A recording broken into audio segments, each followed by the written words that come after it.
all-star shot. It's bright in here. Here's Washington, drives inside of Benny Johnson. Good! Three-point shooting late tonight. I expect him to break loose. Speaking of breaking loose. Just turn the corner here on the way into the clear with the killer crossover. The crossover, a move based on quickness and fakery, is a lethal weapon used by the game's best ball handlers. Those who master it have been called ankle breakers for their ability to send defenders falling in embarrassment.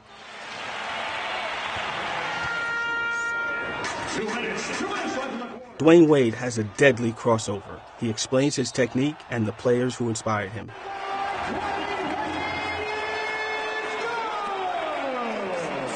First of all, the crossover is effective because it gives you space. What I'm doing mostly is I'm coming at a guy and I'm acting like I'm going one direction. So my body is going forward and with a step, but then I'm bringing it back real quick. And once I bring it back, that gives me the second to be able to go into my next move. Well, who inspired me? I mean, I would have to say probably Allen Iverson probably inspired me growing up because, you know, it was a time, it was more legal then to do some of the things he was doing, but it was a time when he came out with the hang crossover. When he first came to the league, he was doing that crossover, and what happened, the refs were starting to call carry. I just remember being able to do it all of the time, and then once it got that effective, then that's when it started getting called a lot. It was cool. He had commercials about it, so he kind of broke it down so you can see the breakdown of how to do the crossover. For a guy to be that small, to use his crossover to get airspace, to get up into his jump shot over bigger defenders. At the time, I was very small, so not only was it cool to do, it also was something that I can use in my game. I remember the one that he crossed Michael Jordan over twice. He crossed him over this way and he crossed him over the other way and he hit the jump shot, so that also made it cool for everyone to want to do. I used to always tell my friends, when I get on that stage, I'm going to try my move on the best. And I never forget the play. I never forget coming off the screen and him switching and Phil Jackson hollering his name, telling him to, switch out on me. And then I gave him the first little one, and I seen that, he was biting on it. And then I hit him with the second one and made the shot. But the craziest thing about it is I hit him with my best move, and he still almost blocked it. That was so crazy about it. That just let you know, how great of a defensive player that he was.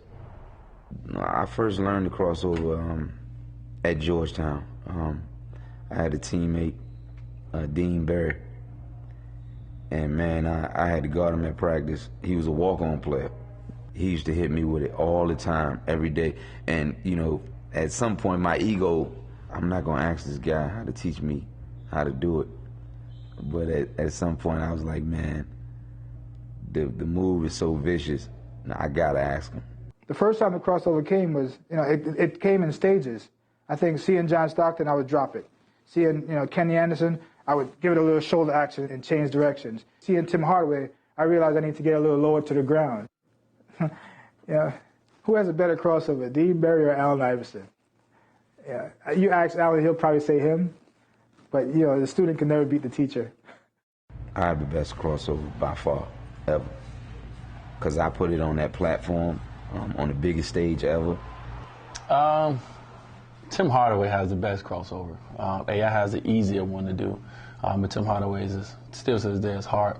But it was probably the most effective crossover. But you don't see a lot of guys doing it because a lot of guys can't do it. Tim Hardaway used to come at people, 100 miles an hour and change directions 2 ways. He'll go bing, bing real fast. And that's hard for a lot of people to do. So Tim Hardaway is probably the toughest. You get beat up, people had their forearms on you, they could hand check you and all that. So for us to get past that, we had to work on our game to get a move to get past people.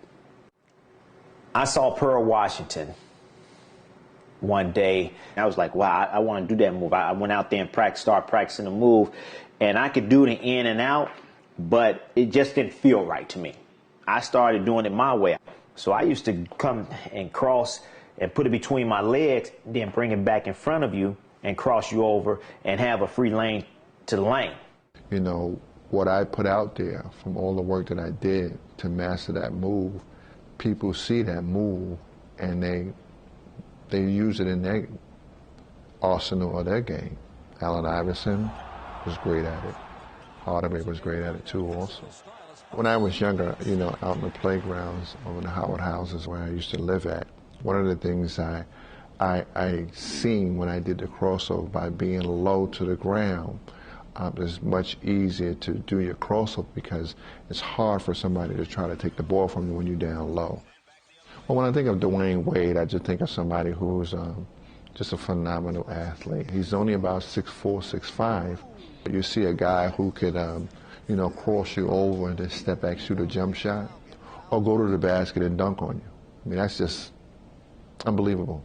Most of the new guys coming in, crossovers are effective because of their speed. When you look at Derrick Rose, he'll come at you, he'll do a crossover, and then he will blow by you because he's so athletic, he's so powerful and explosive. But I'm pretty sure it's going to be some guy that come along that's going to learn it and get it better than I got it. And his is going to be better than mine. Hopefully it's my son.